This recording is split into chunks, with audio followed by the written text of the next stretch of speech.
my channel. नमस्कार दोस्तों, कैसे हैं आप सब। आई होप आप सब अच्छे होंगे और हम भी बहुत अच्छे हैं। ये जो आप वीडियो देख रहे हैं ये है वीडियो हमारा इंडिया से आने के 2 दिन बाद का। हम लोग थर्सडे को इंडिया से आए थे और ये वीडियो शूट हुआ था संडे को। एक्चुअली जो हमारा मंदिर था ना, काफी गंदा होता है। गंदा क्या है, ये जो अब ऊपर ब्लैक ब्लैक है ना, ये जनरली होता क्या है कि जब भी हम लोग दीपक जलाते हैं तो उससे हो जाता है, तो हम ये इसका पेपर चेंज करते रहते हैं। तो आज मैंने सोचा हमारे पास टाइम भी है, छुट्टी भी है, तो पूरा मंदिर साफ कर देते हैं। और हमें चिंकी ने ना एक बहुत ही प्यारी चीज गिफ्ट करी थी इस बार जब हम इंडिया गए थे। एक्चुअली मेरे जो हस्बैंड है ना, वो राम जी को बहुत मानते हैं। मतलब होता है ना, किसी कोई एक भगवान को मानता है, तो मेरे हस्बैंड ना राम जी की बहुत पूजा करते हैं। हम जब गुड़गांव रहते थे तब हमारे पास राम दरबार था, लेकिन जब हम दुबई आए तो यहाँ पे हमारे पास राम दरबार नहीं था। तो इस बार चिंकी ने ना हमको राम दरबार गिफ्ट किए थे। गिफ्ट क्या बोलूंगी, भगवान श्री राम का आशीर्वाद हमारे पास आया था। तो आज हमें उनकी भी स्थापना करनी थी। उसके लिए भी मैंने सोचा फिर मंदिर साफ करते अच्छे से उनको स्थापित करेंगे। तो यहाँ पे मैं लग चुकी थी अपने काम पे, और मेरे हस्बैंड, जो मैंने उनको बोला था तब तक मैं पूरी चीजें ना सेट कर लेती हूँ, क्योंकि मैं भगवान साफ कर सकती हूँ, अलमारी साफ कर सकती हूँ, लेकिन इसके अंदर जो पेपर लगाना होता है ना, वो सिर्फ मेरे हस्बैंड ही लगाते हैं। और इस बार ना हम थोड़ा सा डिफरेंट वाला लेके आए हैं। इस बार हम सेल्फ स्टिक वाला लेके आए हैं, वो काफी अच्छा निकला। प्लस उसमें क्या है, ये पेपर आप साफ नहीं कर सकते, उसको तो आप गीले टिश्यू से ना साफ भी कर सकते हो। तो शायद आगे से हमारा इतनी जल्दी गंदा नहीं होगा जितनी जल्दी ये वाला गंदा हो जाता है। तो मैं यहाँ पे वही कर रही थी, सारे भगवान जी को हटा के और ये पेपर हटाने लगी थी। बाकी आप लोग बताइएगा कि आप लोगों के यहाँ पे मंदिर कैसा है, क्योंकि मैंने देखा है कुछ लोगों के घर में ना विशाल एक अलग से कमरा होता है जिसमें वो पूरा मंदिर बना के रखते हैं। कुछ लोग पत्थर के मंदिर रखते हैं, जैसा कि हमारे गुड़गांव वाले घर में था। हमारे गुड़गांव वाले घर में भी ना बहुत ही बड़ा एक ना मार्बल का मंदिर हम लोगों ने लिया था, तो वो भी बहुत सुंदर था। बाकी लग चुके हैं अपने काम पे, जब हस्बैंड जी आएंगे तो वो अपने काम पे लग जाएंगे। आखिर मुझे आप लोगों से ना एक बहुत जरूरी बात करनी थी, वो ये थी, 2 दिन पहले ना मैं निधि दीदी की एक वीडियो देख रही थी और उसपे एक दीदी थी, अभी मैं उनका नाम लेना नहीं चाहूंगी, उन्होंने ना उसके ऊपर एक कमेंट किया हुआ था, सरल जीवन था पहले अब दिखावा है। तो मुझे ना उनकी बात काफी अटपटी लगी कि उनका कैसा जीवन था, वो क्या कर रही हैं अब। आप आइए वीडियो देखिए और उस वीडियो को एंजॉय कीजिए। सबसे पहली बात मैं ये बोलना चाहूंगी, आजकल जिस हिसाब से समय बढ़ रहा है ना, उसके साथ साथ इंसान भी बढ़ता है। पहले हमारे माता पिता गांव में रहते थे, गांव की तरह जीवन जीते थे। उसके बाद हमारे माता पिता ने थोड़ा बहुत घर बनाया, फिर वो उस हिसाब से जीवन जीने लगे। फिर वो शहर में आए, शहर की तरह जीवन जीने लगे। तो इसका मतलब ये तो नहीं ना कि वो दिखावा करने लगे। ये कोई दिखावा नहीं होता, ये है आदमी समय के साथ आगे बढ़ रहा है। ऐसे तो आप लोग मेरी वीडियो देखते होंगे, मैं पहले दुबई में रहती थी तो टी शर्ट्स पैंट्स ये सब पहन के रहती थी। फिर मैं इंडिया गई तो फिर वहां पे साड़ी सूट घूंघट करने लगी। अब मैं दुबई आई तो फिर से मैं फिर जैसे पहले रहती थी वैसे रहने लगी। अब आप ये मुझे ये बताइए कि क्या मैं दुबई में रह के दिखावा करती हूँ या फिर मैं इंडिया में रह के दिखावा करती हूँ। मुझे ये चीज समझ में नहीं आई। हम जितने भी इन्फ्लुएंसर्स हैं, हम जितने भी यूट्यूबर्स हैं, हम लोग अपनी डेली लाइफ आप लोग के साथ शेयर करते हैं, अपना एक्सपीरियंस आपके साथ शेयर करते हैं, आपके सामने अच्छी अच्छी चीजें लाते हैं ताकि आप लोग देखें, हमसे बातें करें, हमसे जुड़े, आप लोग के मनोरंजन के लिए। जैसे कोई भी नाटक आता है टीवी में तो आप लोग अपने मनोरंजन के लिए ही उस नाटकों को देखते हो ना। ये तो नहीं ना तुलसी ने क्यों ऐसा किया या मिहिर ने तुलसी को क्यों छोड़ दिया, आप उससे ये सवाल तो नहीं करते हो। तो फिर आप लोगों को ना तो हम लोगों से ये सवाल करना चाहिए ना हम लोग को क्रिटिसाइज करना चाहिए, क्योंकि ये हमारी डेली लाइफ है। अगर बनावट और दिखावा ही होता तो हम ना जाने क्या क्या करके दिखाते। हम तो आपके साथ अपना जो जीवन है डेली वाला वही शेयर कर रहे हैं ना। और ऐसा तो नहीं है कि मैं, निधि दीदी या कोई और भी यूट्यूबर हफ्ते में एक वीडियो डाल रहा है तो हफ्ते में आपको एक दिन तो दिखावा करके दिखा दिया, बाकी 6 दिन पता नहीं कैसे जीवन जी रहा है। हम तो अपने 7 के 7 दिन आपको दिखा रहे हैं ना। तो कोई इंसान 7 के 7 दिन मतलब साल के 365 दिन दिखावा कर कैसे सकता है, मुझे यही नहीं समझ में आता है। बाकी ना मैंने उनके कमेंट के ऊपर कमेंट भी किया था कि मुझे तो नहीं लगता कि निधि दीदी कोई भी दिखावा करती हैं। बाकी आप प्लीज मुझे बताइए कि आपको ऐसा क्या लगा कि निधि दीदी दिखावा करती हैं। तो उन्होंने मुझे बड़ा स्टैंडर्ड सा आंसर दे दिया कि सोशल मीडिया में जो लोग करते हैं उसी से आप समझ जाइए। अब मुझे तो भाई समझ में नहीं आया।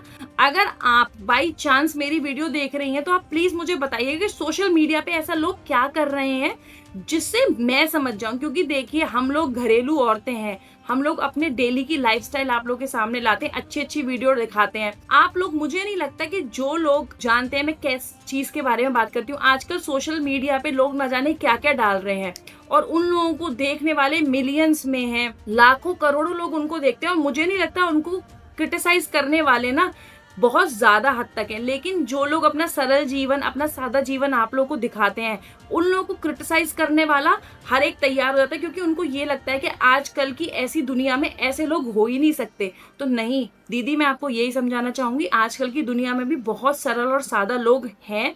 मैं ये नहीं बोलूंगी मैं बहुत सरल और सादा हूँ, लेकिन मैं ये बोलूंगी कि समय के साथ हर कोई बदलता है, समय के साथ परिवर्तन हर किसी के जीवन में आता है। वैसे ही उनके जीवन में भी आया है और हमारे जीवन में भी आया है। पहले वो गाँव में रहती थी, कच्चे घर में रहती थी, वो इस हिसाब से जीती थी। अब वो शहर में आ गई है, पक्के घर में आ गई है, तो वो उस हिसाब से जी रही है। जैसे पहले मैं अलीगढ़ में रहती थी, फिर मेरी दिल्ली में नौकरी लग गई, शादी हुई, मैं गुड़गांव में रहने लगी और भगवान की कृपा मेरे ऊपर हुई तो मैं दुबई आ गई। तो मेरा जीवन भी उसी तरीके से बढ़ रहा है, उसी तरह आपका भी जीवन डेफिनेटली बढ़ रहा होगा। सिर्फ फर्क आपके जीवन में और हमारे जीवन में इतना है कि हम लोग आप लोगों के साथ अपनी दिनचर्या शेयर करते हैं, आपकी दिनचर्या आप अपने तक रखते हो, आप किसी का शेयर नहीं करते हो। बाकी आप लोग बताइएगा कि मैंने बात सही बोली है नहीं बोली, क्योंकि मुझे नहीं लगता कि सोशल मीडिया पे कोई भी वीडियो डालता है और वो भी एक घरेलू औरत अगर कोई वीडियो डालती है तो वो किसी भी तरीके का दिखावा नहीं करती है। अब मेरे पति भी आ चुके थे, मतलब नहा के, और मैंने तब तक पूरा मंदिर साफ कर दिया था, तो वो यही देख रहे थे कि किस एंगल से ये शीट है ना जो सेट होगी, क्योंकि ये मैंने आपको बताया ना ये सेल्फ एडिसिव है, इसको काटना पीटना कुछ नहीं था, सिर्फ इसके ऊपर से जो पीछे वाला पेपर था उसको हटाना था और ये फिक्स हो जानी थी। और ये हमें ना बहुत ही अच्छी लगी, तो मैंने तो सोचा है कि अब ना हम ऐसी ही शीट और ला के रख लेंगे। तो अब जब दिवाली भी आने ही वाली है तो जब दिवाली पे चेंज करेंगे तो कुछ अलग कलर की, पर ये वाला कलर ना मुझे बहुत अच्छा लगा क्योंकि लाइट कलर है ना, इससे ना मंदिर में ना एक अलग सी ही ब्राइटनेस अपने आप आ चुकी है। तो गाइज इसके बाद मैं आप लोगों से एक और बात करना चाहूंगी, जो निक्की मर्डर केस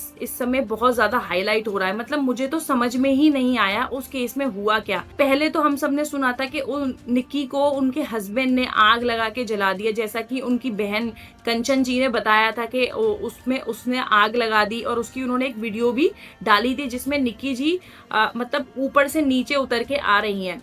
लेकिन उसके 2 दिन बाद ये बोला गया कि मतलब कोई सीसीटीवी फुटेज सामने आई थी जिसमें जो विपिन था वो बाहर खड़ा हुआ था और ये बोला जा रहा था कि निक्की ने ना खुद से अपने अंदर आग लगाई है, विपिन ने उनको नहीं जलाया है। फिर निक्की के बेटे ने, जो कि शायद 6 साल का है, उसने बयान दिया कि पापा ने मम्मी के ऊपर कुछ डाला था और मम्मी को लाइटर दिखा दिया था। उससे अब वो उस चीज में डिबेट शुरू हो गई कि जब विपिन बाहर था तो उसने आग कैसे लगा दी।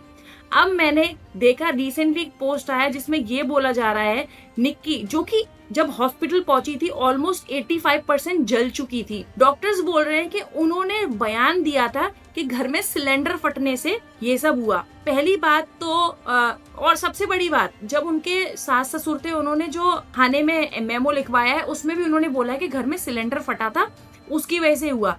तो अगर घर में सिलेंडर फटा था तो उससे सिर्फ निक्की को ही हार्म हुआ और किसी को हार्म नहीं पहुंचा। घर में बाकी सब लोग ठीक हैं, सिर्फ निक्की ही जली।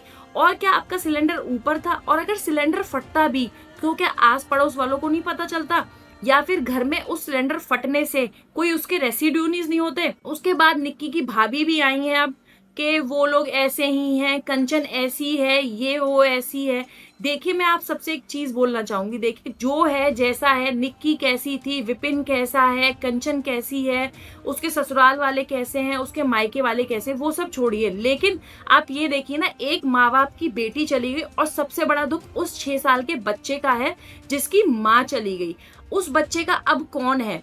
आप कौन उस बच्चे की परवरिश करेगा? क्योंकि मैं ये जानती हूँ कोई कितना भी प्यार कर ले, दुनिया में कोई बाप हो, दादी हो, दादा हो, नाना हो, नानी हो, कोई कितना भी प्यार कर ले, लेकिन माँ के बराबर प्यार कोई नहीं कर सकता। ये मैं एक माँ होने से कह सकती हूँ और एक बेटी होते हुए भी कह सकती हूँ कि जितना प्यार हमारी माँ हमसे करती है, जितना प्यार हम अपने बच्चों से कर सकते हैं ना, उतना कोई नहीं कर सकता है। हम लोग भी चाहते थे कि हमारी एक बेटी हो, मतलब शुरू से मेरे और मेरे हस्बैंड की यही ख्वाहिश थी कि हमारे पास भी एक बेटी हो।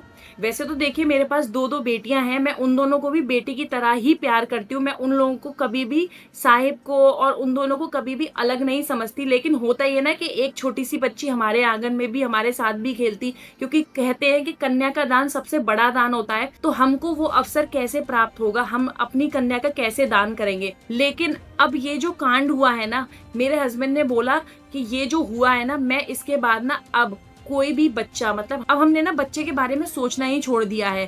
पहले तो हमें ये डर, हम चाहते थे कि बेटी हो, और अब हमें ना डर है कि अगर हमारा दूसरा बच्चा हमारी बेटी हो गई और कल को उसके साथ ऐसा कुछ हो गया ना, हम लोग तो जीते जी मर जाएंगे। मतलब हम लोग इतने कच्चे दिल के हैं कि हम किसी और का दुख नहीं देख पाते।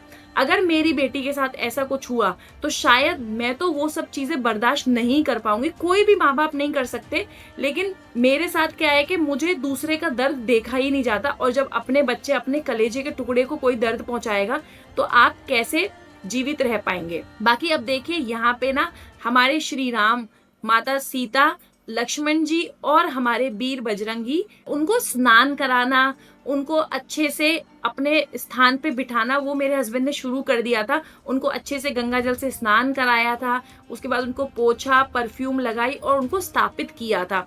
बाकी उनके लिए खीर भी बनी थी भोग में, जो कि आप लोग ऑलरेडी एक वीडियो में देख चुके हो।